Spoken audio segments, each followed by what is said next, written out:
Ma mère a falsifié ma signature et vidé mes comptes parce que j'ai refusé de payer la dette de $25 000 de ma sœur. Quand je l'ai découvert, j'ai gardé le silence. Le lendemain, on a frappé fort à ma porte. Police, madame. Je m'appelle Sloan. J'ai 25 ans et je travaille comme développeuse de logiciels, vivant au cœur de Denver, Colorado. Si vous m'aviez demandé il y a un an quelle était ma plus grande peur dans la vie, je vous aurais dit que c'était de revivre comme quand j'étais enfant. En grandissant, ma maison était un lieu de contrastes extrêmes. C'était un endroit où il y avait toujours assez d'argent pour certaines choses, mais absolument rien pour d'autres. Je suis l'aîné, mais on ne l'aurait jamais deviné en voyant comment ma mère, Diane, nous traitait. Ma sœur cadette, Paige, qui a 22 ans maintenant, était l'enfant prodige incontesté. C'est elle qui a eu les stages de cheerleading coûteux, les tenues neuves à chaque semestre et la voiture offerte pour ses 16 ans. Moi, j'étais le bouc émissaire. On me disait constamment que l'argent était serré, que les temps étaient durs et que je devais apprendre la valeur d'une dure journée de travail. J'ai commencé à travailler dans un restaurant local dès mes 16 ans, juste pour pouvoir m'offrir mes propres manteaux d'hiver et mes fournitures scolaires de base. Je me souviens avoir ouvert notre réfrigérateur un mardi soir, le voyant complètement vide à l'exception d'un pot de moutarde et de quelques feuilles de laitue fanées. Puis avoir regardé Paige franchir la porte d'entrée avec 3 sacs de courses remplis de chaussures de marque que Diane venait de lui acheter. Ce genre d'inégalité fait quelque chose à un enfant. Cela programme votre cerveau à croire que la sécurité est une illusion et que la seule personne qui vous rattrapera quand vous tomberez, c'est vous-même. C'est précisément pourquoi je suis devenu obsédé par l'épargne. Chaque chèque de paie que je gagnais au restaurant, et plus tard dans ma carrière de développeuse de logiciels, allait directement sur un compte d'épargne dans une coopérative de crédit locale. Au fil des ans, j'ai réussi à constituer un filet de sécurité de $25 000. Pour certaines personnes riches, $25 000 ne semble peut-être pas être une somme qui change une vie, mais pour moi, c'était littéralement mon armure. Cela signifiait que je n'aurais jamais à retourner à un réfrigérateur vide.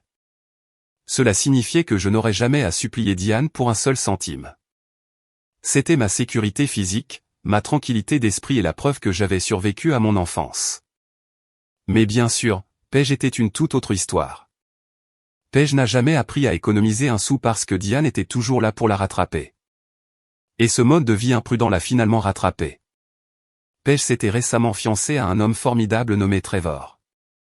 Trevor était un homme pratique et travailleur qui n'avait aucune idée des habitudes financières toxiques que Paige cachait.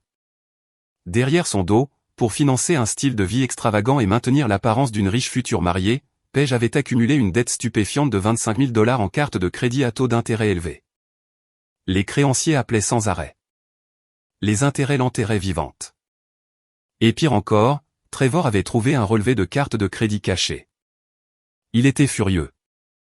Il a donné un ultimatum à Paige, rembourser la dette, trouver un plan de paiement, ou le mariage était annulé.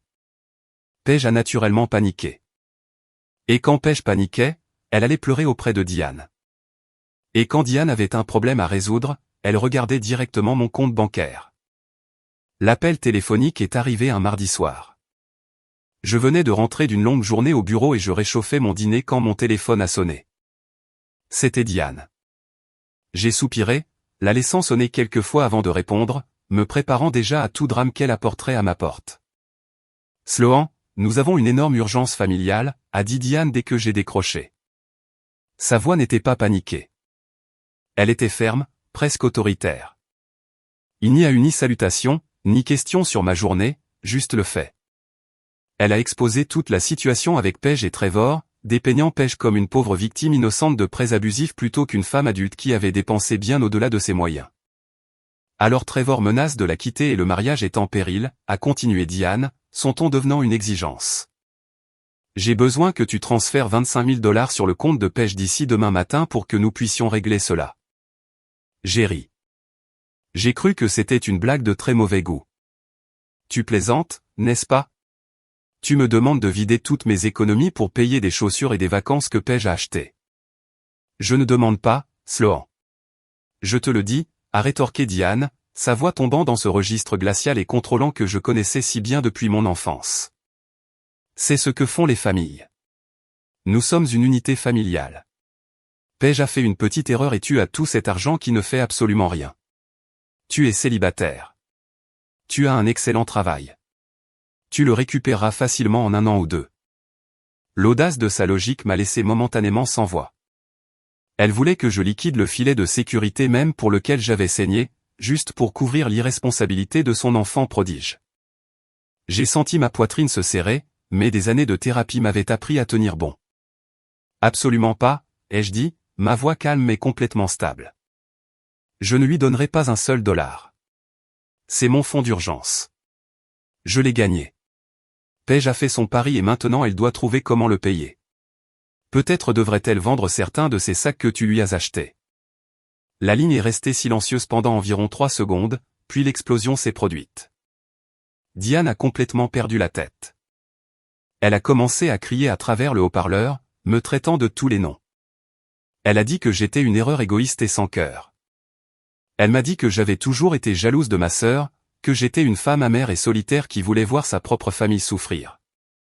Tu n'es pas ma fille si tu laisses la vie de ta sœur s'écrouler pour quelques bouts de papier, a crié Diane, sa voix se brisant de rage.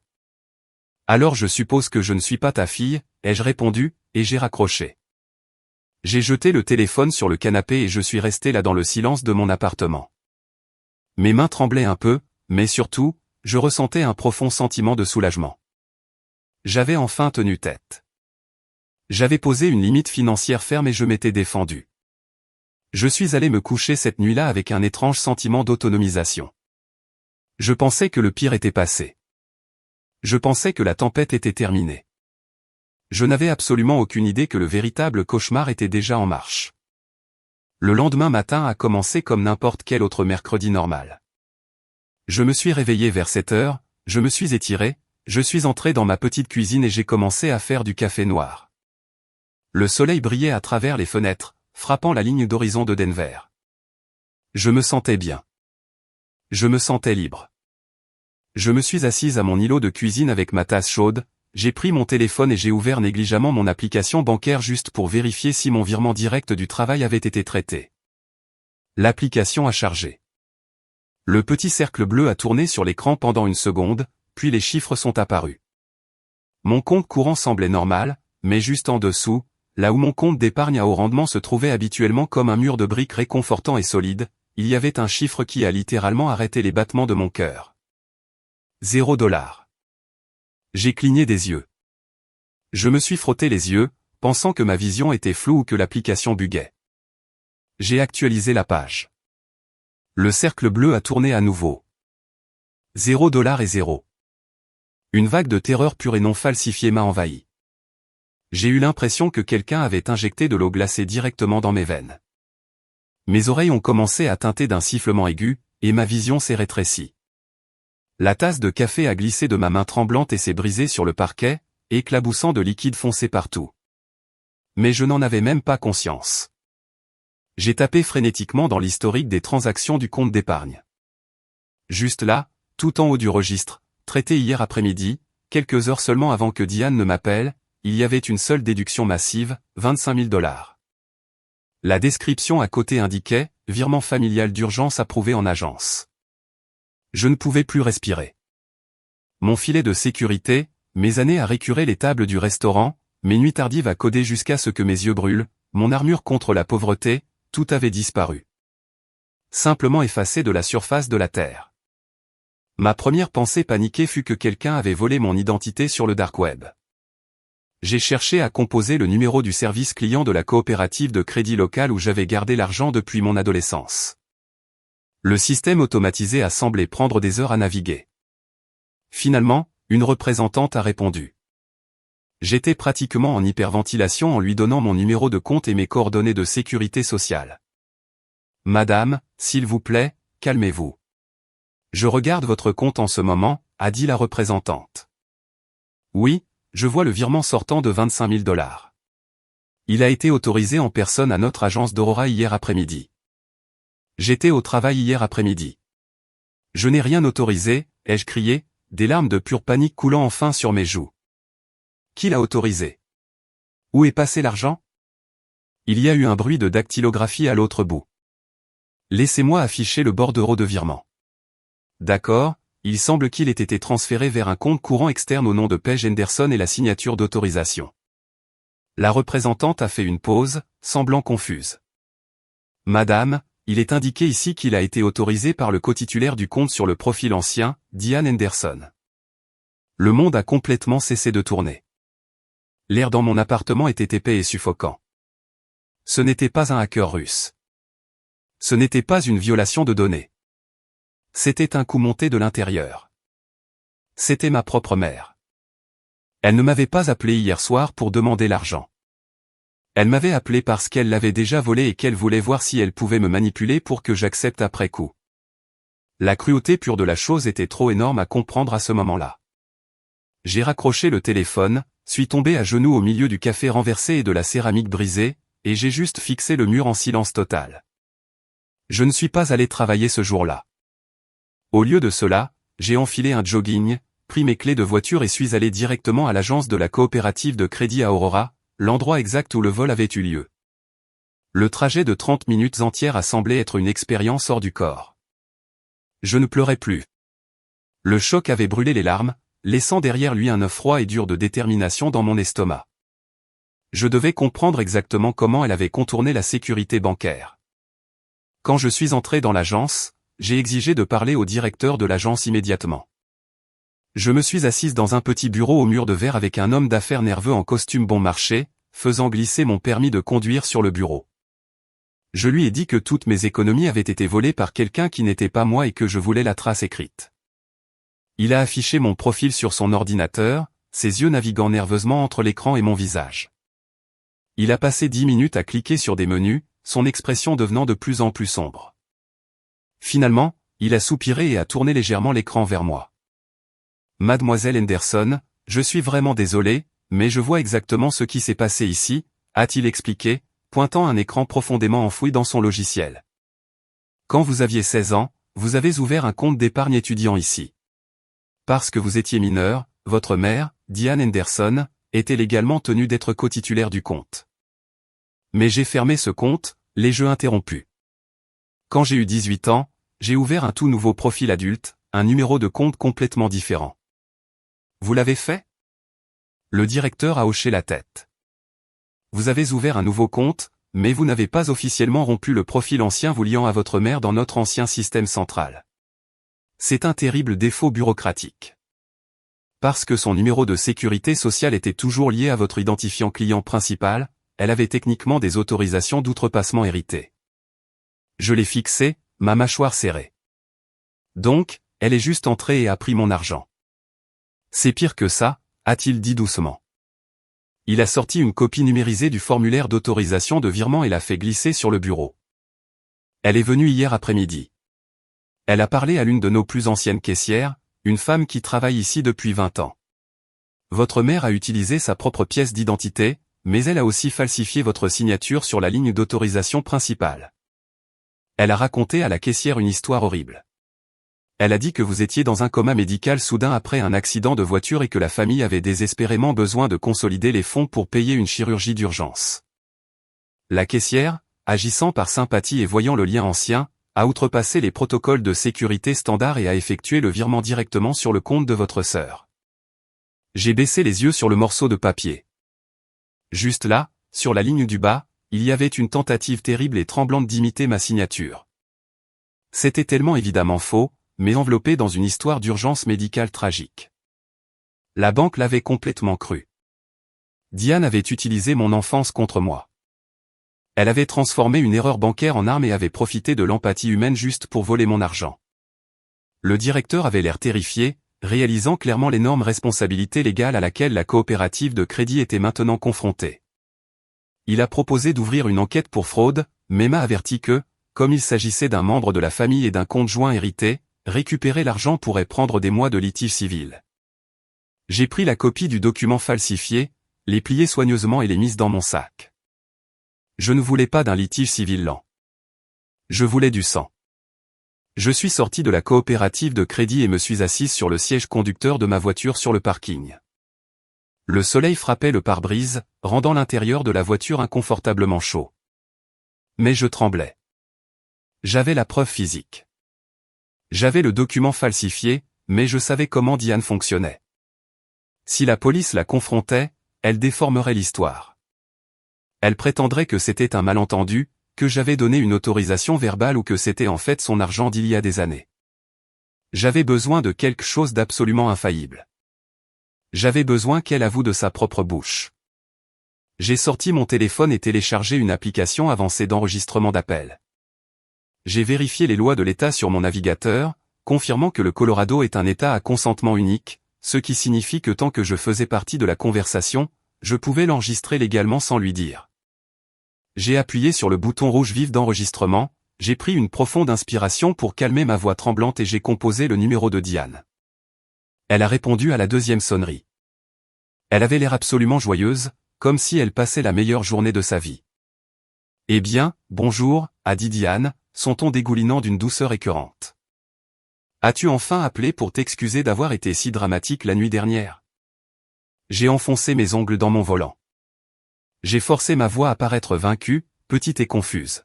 « Maman, je viens de vérifier mon compte bancaire. Les 25 000 $ ont disparu. Que as-tu fait ?» Diane a laissé échapper un léger rire léger et insouciant. « Oh, Sloan, arrête d'exagérer. J'ai simplement pris l'initiative. Tu étais beaucoup trop têtu hier soir. Alors, je suis allé à la coopérative de crédit et j'ai réaffecté les ressources familiales. L'argent est en sécurité sur le compte de Paige, et Trevor va rester. Le mariage est sauvé. Tu devrais être heureuse pour ta sœur. » Réaffecté, ai-je demandé, en gardant ma voix tremblante. « Maman, tu as tout pris. Comment as-tu fait ça ? Je ne t'ai pas donné la permission. Je n'étais même pas là. S'il te plaît, je n'ai pas besoin de ta permission pour gérer les finances de notre famille, a-t-elle raillé, tombant complètement dans mon piège. Je connaissais les anciens caissiers là-bas. Je suis juste entré à l'agence d'Aurora, j'ai montré ma pièce d'identité et je leur ai dit que tu étais incapable. J'ai signé le petit formulaire de virement pour toi, et ils l'ont transféré. C'était incroyablement facile. Honnêtement, tu devrais me remercier de t'avoir montré à quel point ta banque est vulnérable. Mon cœur battait furieusement contre mes côtes. Je l'avais. Elle venait d'admettre être allée à l'agence, d'avoir menti à la banque et d'avoir falsifié ma signature. Mais j'avais besoin qu'elle confirme qu'elle savait qu'elle volait. Maman, c'est littéralement du vol. C'est mon argent de mon travail. Tu as falsifié mon nom, ai-je dit, laissant un peu de vraie colère transparaître dans mes mots. Oh, grandis, Sloan, a rétorqué Diane, la douceur s'évaporant instantanément pour laisser place à sa vraie nature toxique. Ce n'est pas du vol. C'est un devoir familial. Tu me dois pour t'avoir élevé. Tu me dois pour t'avoir donné un toit. Paige avait besoin de cet argent tout de suite. Tu es une fille célibataire qui est assise devant un ordinateur toute la journée. Tu gagneras 25 000 $ de plus. Considère cela comme ta contribution à la famille. Et si tu oses appeler la banque et l'annuler, je dirai à toute la famille à quel point tu es incroyablement égoïste. Nous sommes clairs ? Parfaitement clairs, ai-je murmuré, et j'ai appuyé sur le bouton rouge pour arrêter l'enregistrement avant de raccrocher. Je me suis assise là et j'ai réécouté l'audio. Le son de sa voix suffisante et arrogante avouant plusieurs crimes résonnait dans ma voiture. Elle croyait vraiment qu'elle était intouchable. Elle croyait que parce qu'elle était ma mère, les lois du monde réel ne s'appliquaient tout simplement pas à elle. Elle était sur le point de découvrir à quel point elle avait tort. Je ne voulais pas être seul dans mon appartement avec mes pensées. Alors, j'ai appelé ma meilleure amie, Gwen. Je connais Gwen depuis que nous étions en première année de fac. C'est une femme pragmatique et sans chichi qui travaille dans les ressources humaines en entreprise. Elle ne tolère pas le drame et ne mâche pas ses mots.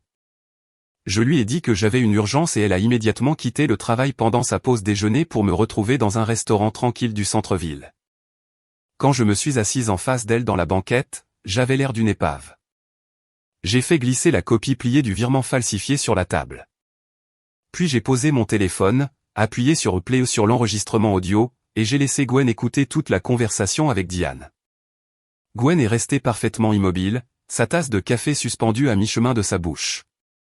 Alors que la voix de Diane remplissait l'espace entre nous, se vantant de la falsification et me traitant d'égoïste, le visage de Gwen est passé de la confusion au choc et finalement à un regard de dégoût froid absolu.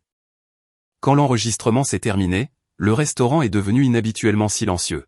« Sloan » a dit Gwen, sa voix dangereusement calme. Dis-moi que tu ne vas pas la laisser s'en tirer comme ça. J'ai frotté mon front, le conditionnement social de mon enfance luttant contre ma logique. Je ne sais pas, Gwen. C'est ma mère. Si je dépose plainte, ce n'est plus seulement une dispute familiale. Elle pourrait vraiment aller en prison. Oncle Gary et le reste de la famille élargie me renieront complètement. Ils diront que j'ai détruit la famille pour de l'argent. Gwen a frappé la table de sa main, me faisant sursauter. Elle s'est penchée par-dessus la banquette, me regardant droit dans les yeux. Écoute-moi très attentivement, a dit Gwen, accentuant chaque syllabe. Elle a cessé d'être ta mère à l'instant même où elle t'a volé sans scrupule. Elle n'a pas emprunté de l'argent. Elle a commis un vol d'identité et une fraude par virement pour financer le style de vie de luxe de Paige. Elle a complètement anéanti ta sécurité parce qu'elle te considère comme une tirelire, pas comme une fille. Ce n'est plus un drame familial, Sloan. C'est un crime fédéral grave. Entendre quelqu'un d'autre le dire à voix haute a rompu le sortilège. La culpabilité que Diane avait programmée dans mon cerveau pendant 25 ans s'est brisée. Gwen avait raison. Pourquoi protégeais-je une femme qui ne m'avait jamais protégé? Pourquoi m'inquiétais-je de détruire une famille qui venait de détruire mes économies sans crier gare? Nous avons passé les 2 heures suivantes à transformer cette banquette de restaurant en salle de guerre. Gwen m'a aidé à envoyer l'enregistrement audio par email à 3 disques de sauvegarde sécurisés différents afin qu'ils ne puissent jamais être supprimés. Nous avons organisé mes relevés bancaires, imprimé une chronologie claire des événements et classé le document falsifié dans un dossier rouge vif. L'efficacité froide et méthodique de Gwen a ancré mes émotions chaotiques. Au moment où nous avons quitté le restaurant, je n'étais plus une fille traumatisée pleurant sur du café renversé. J'étais une victime d'un crime financier majeur, et j'avais une arme chargée de preuves entre mes mains. J'allais passer à l'attaque. Si vous appréciez cette histoire, veuillez prendre une seconde pour appuyer sur le bouton j'aime de cette vidéo, vous abonner à la chaîne et laisser un commentaire ci-dessous pour me dire dans quelle ville vous vivez. Chaque commentaire aide la vidéo à atteindre plus de spectateurs. Merci beaucoup. Maintenant, revenons à l'histoire. Le poste de police de Denver était exactement aussi déprimant et bureaucratique que vous pouvez l'imaginer.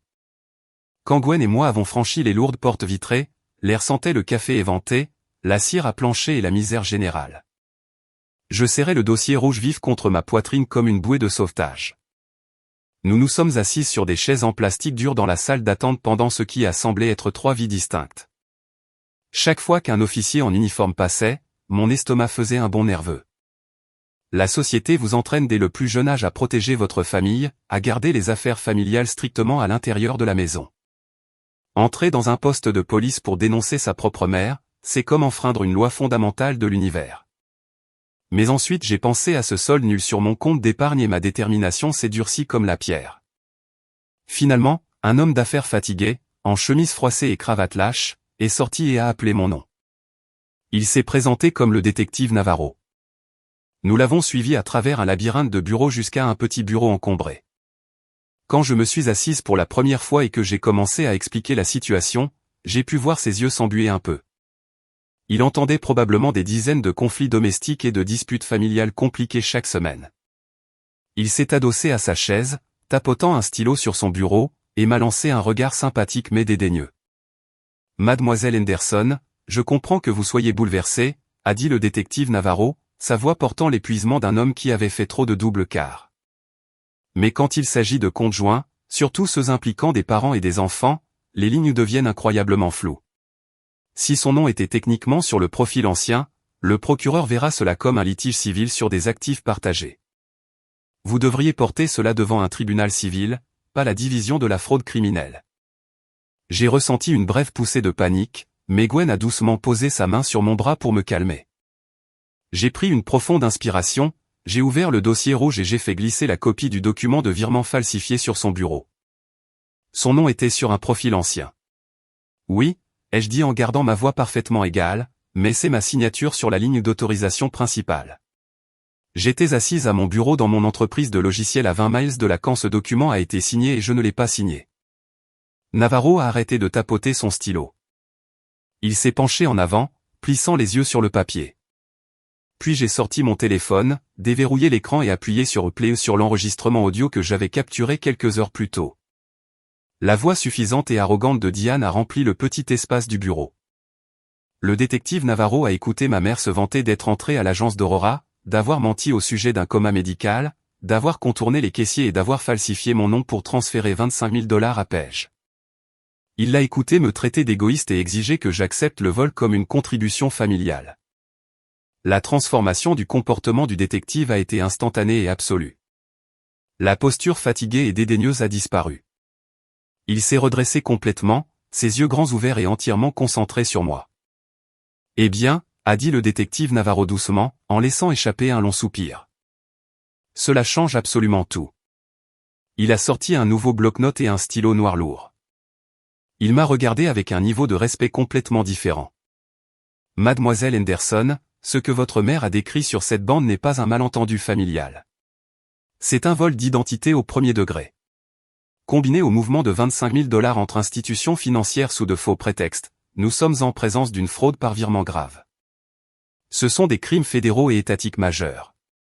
Si vous signez une déclaration officielle avec moi aujourd'hui, cela sort du domaine du drame familial. Nous émettrons un mandat et elle sera arrêtée. Je dois vous faire comprendre que vous ne pourrez pas simplement revenir sur votre décision demain si vous vous sentez coupable. » J'ai regardé le stylo qu'il me tendait. J'ai pensé au réfrigérateur vide de mon enfance. J'ai pensé aux chaussures de marque de Paige. J'ai pensé à l'absence totale de remords de ma mère. J'ai pris le stylo, ma main complètement stable, et j'ai signé mon nom. L'arrestation a eu lieu 3 jours plus tard. Je n'étais pas là pour la voir de mes propres yeux, mais le détective Navarro m'a appelé plus tard dans l'après-midi pour me donner la mise à jour officielle. Et Paige m'a laissé suffisamment de messages vocaux hystériques et hurlants pour que je puisse reconstituer exactement comment la matinée s'est déroulée. C'était un jeudi matin. Alors que j'étais assise dans mon appartement tranquille à Denver, préparant paisiblement mon thé du matin et regardant le lever du soleil sur les Rocheuses, une scène complètement différente se déroulait à 30 miles de là, dans les banlieues calmes et bien entretenues d'Aurora.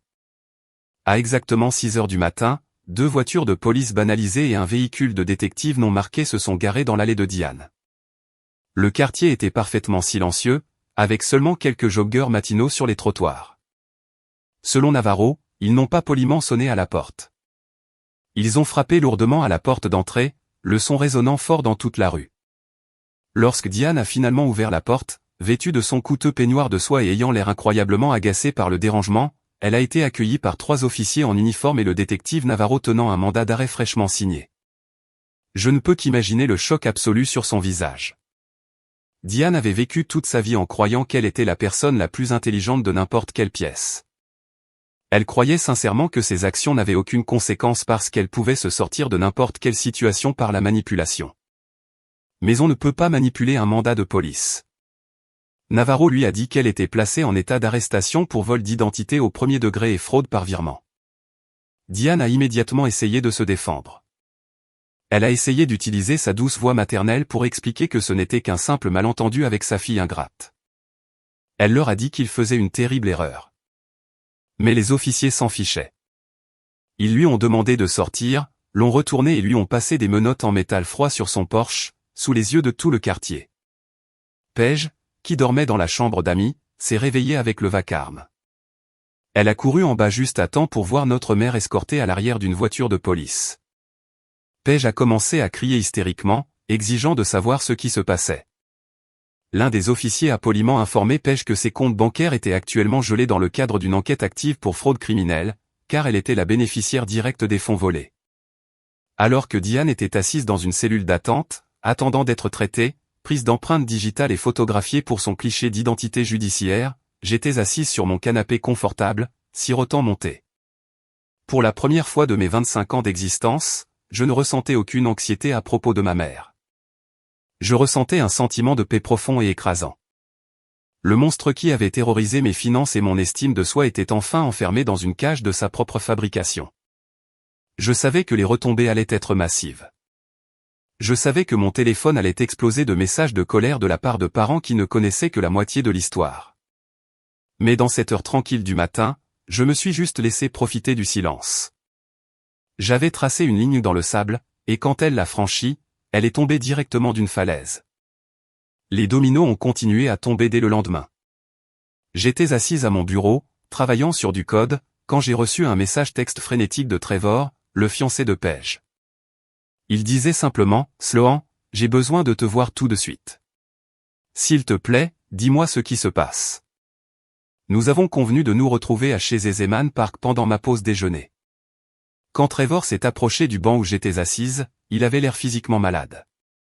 Son visage était pâle.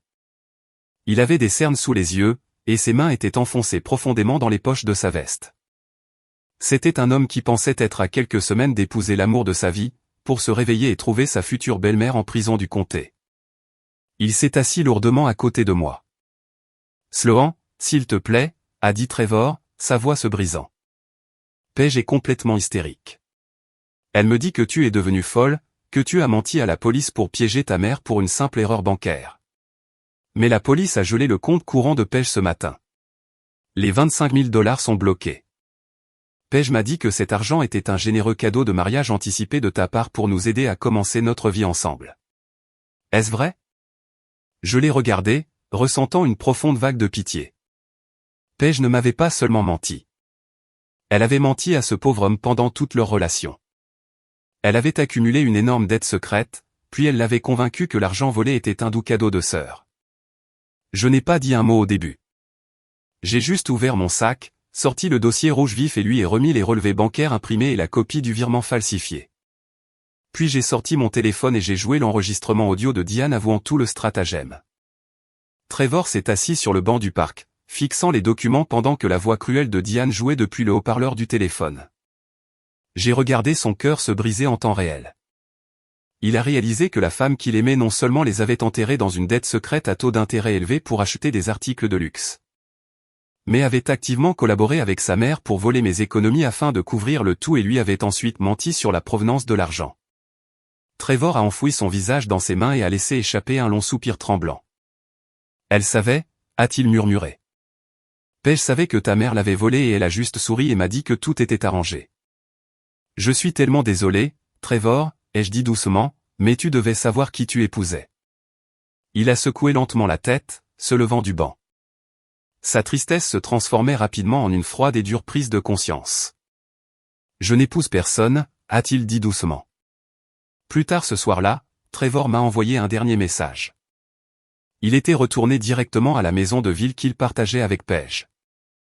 Il avait emballé tous ses vêtements, ses appareils électroniques et ses documents importants dans sa voiture. Quand Paige a essayé de l'arrêter, pleurant et le suppliant d'écouter ses excuses, il a simplement posé sa bague de fiançailles sur le comptoir de la cuisine et est sorti. Le mariage était officiellement annulé.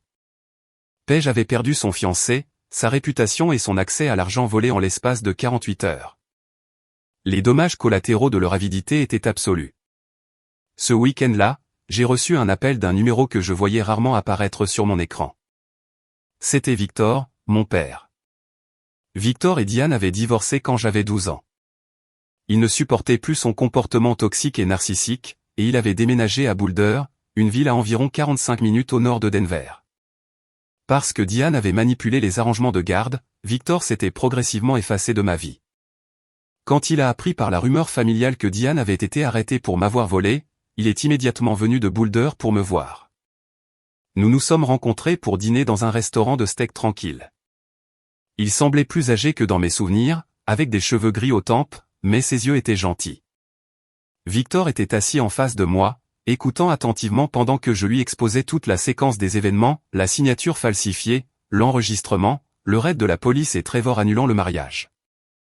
Quand j'ai eu fini, Victor a fermé les yeux et a laissé échapper un lourd soupir, se frottant les tempes.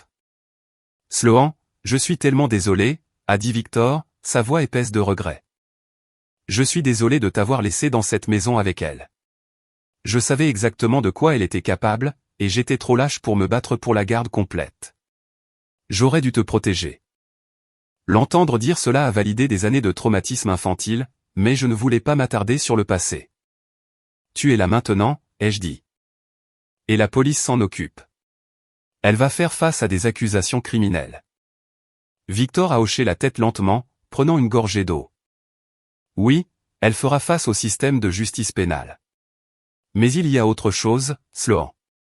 Quelque chose de beaucoup plus grand que Diane et Paige ont complètement oublié, et cela va les ruiner financièrement pour toujours. Je me suis penché en avant. Mon intérêt a instantanément culminé. Qu'est-ce que tu veux dire? Victor a sorti une épaisse enveloppe Kraft de sa mallette et l'a posée sur la table. Ton grand-père, mon père, était un homme d'affaires très riche et très astucieux. Quand il est décédé il y a plusieurs années, il a laissé derrière lui une énorme fiducie familiale. Parce que toi et Paige étiez trop jeunes à l'époque, et parce que mon père méprisait absolument l'irresponsabilité financière de Diane, il a structuré les paiements de la fiducie de manière à ce qu'ils soient bloqués jusqu'à ce que certaines conditions et certains âges soient atteints. Il a ouvert l'enveloppe et m'a fait glisser un document légal dense. La part de Diane, en tant qu'ancienne conjointe toujours inscrite dans l'ancienne version du testament, s'élevait à 180 000 $. La part de Paige, qui se débloque quand elle aura 25 ans, est de 45 000 $. Mais mon père a demandé à ses avocats d'écrire une règle très spécifique et inattaquable dans les fondements de la fiducie. Nous l'avons appelée la clause de fraude familiale. Victor a pointé un paragraphe surligné sur la 3e page. Si un bénéficiaire de cette fiducie est officiellement accusé et condamné pour avoir commis un crime financier contre un autre membre de la famille, il perd immédiatement et définitivement la totalité de sa part de la succession. Et sa part confisquée est automatiquement redistribuée à la victime de son crime. Ma mâchoire a pratiquement touché la table. J'ai fixé le jargon juridique, mon cerveau luttant pour faire les calculs. Diane et Paige s'étaient associées pour me voler 25 000 $. Ce faisant, elles avaient déclenché une mine juridique qui allait leur coûter 225 000 $ d'héritage garanti. Elles n'en ont aucune idée, n'est-ce pas, ai-je chuchoté, levant les yeux vers mon père. Victor a souri, un sourire froid et dur qui semblait incroyablement satisfaisant. Non, Diane n'a jamais lu les petits caractères. Elle n'a toujours vu que les signes $. Demain matin, nous irons au bureau de mon avocat spécialisé dans les successions pour geler officiellement leur portion de la fiducie en attendant le procès pénal. La nouvelle de l'arrestation de Diane et du gel de la fiducie s'est répandue dans ma famille élargie comme une traînée de poudre. Dans les dynamiques familiales toxiques, il existe un terme appelé singe volant, ces facilitateurs qui s'introduisent pour attaquer la victime et protéger l'agresseur juste pour maintenir le statu quo dysfonctionnel. Ma famille avait tout un troupeau d'entre eux, mené par le frère de ma mère, oncle Gary. Oncle Gary était l'hypocrite ultime.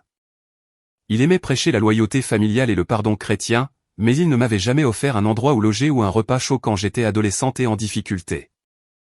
À partir du lundi matin, mon téléphone est devenu un champ de bataille. Oncle Gary a laissé 3 messages vocaux agonisants sur mon téléphone, sa voix dégoulinant de condescendance. Sloan, cela est allé beaucoup trop loin, a dit oncle Gary sur le 2e message vocal. Ta mère a commis une petite erreur de jugement parce qu'elle essayait de sauver le mariage de ta sœur. Oui, elle aurait dû demander correctement, mais envoyer la police chez elle, la jeter en prison, essayer de voler son héritage, tu déchires cette famille pour quelques morceaux de papier. Tu dois appeler le procureur. Abandonne ces accusations ridicules et viens chez moi ce week-end pour que nous puissions prier à ce sujet et guérir en famille. Ne sois pas vindicative, Sloan.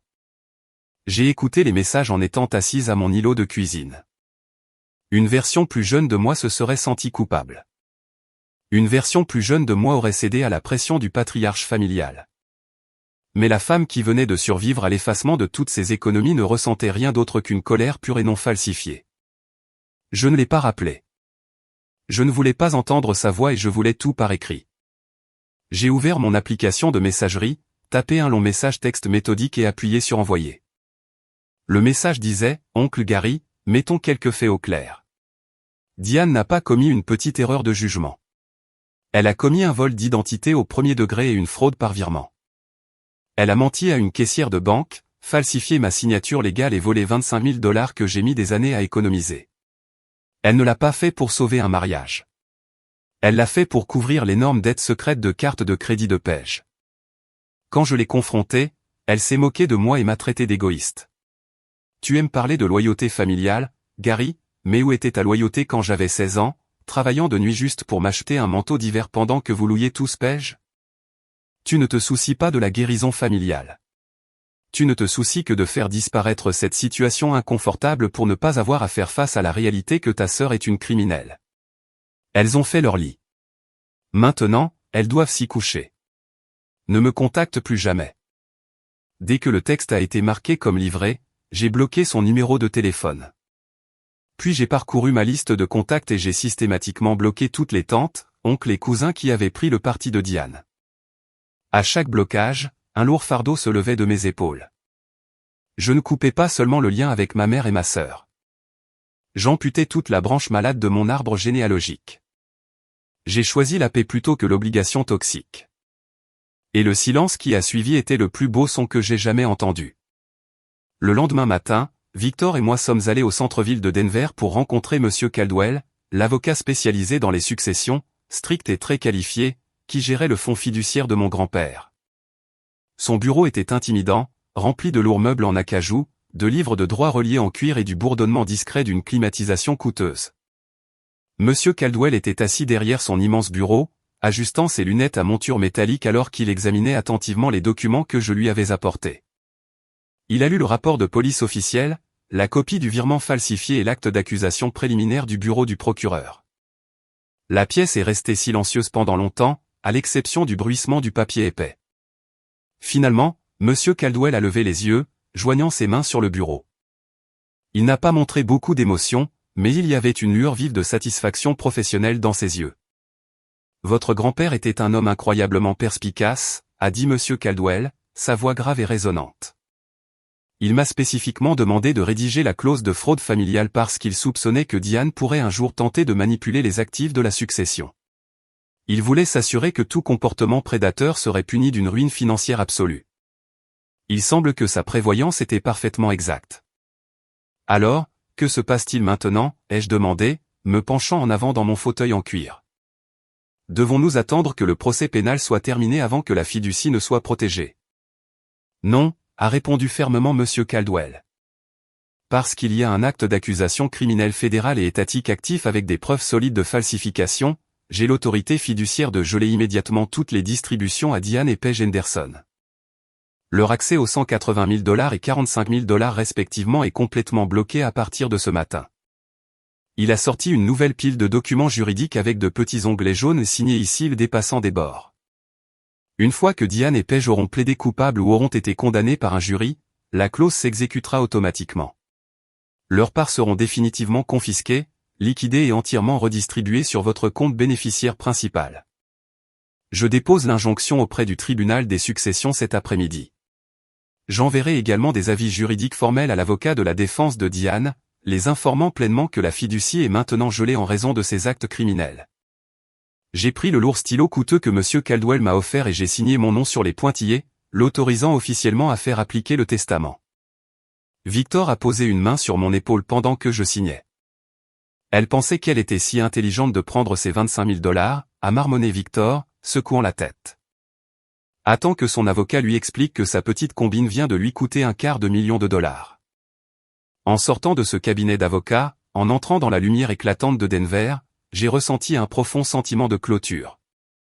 Le piège était tendu, les preuves étaient irréfutables et le mécanisme juridique était en marche. Diane avait passé toute ma vie à essayer de me maintenir dans l'insécurité financière, mais dans son avidité, elle m'avait accidentellement remis les clés de la liberté financière absolue. Les rouages de la justice tournent lentement, mais ils broient très finement. 2 mois d'une longueur agonisante plus tard, je me suis retrouvé assise au dernier rang d'une salle d'audience glaciale du centre-ville de Denver. Les lourds bancs de bois craquaient sous le poids de l'anticipation.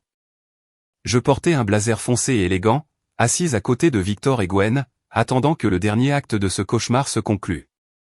Les lourdes portes en chêne s'ouvrirent, et Diane et Paige entrèrent, suivis de près par leur avocat de la défense surchargé de travail.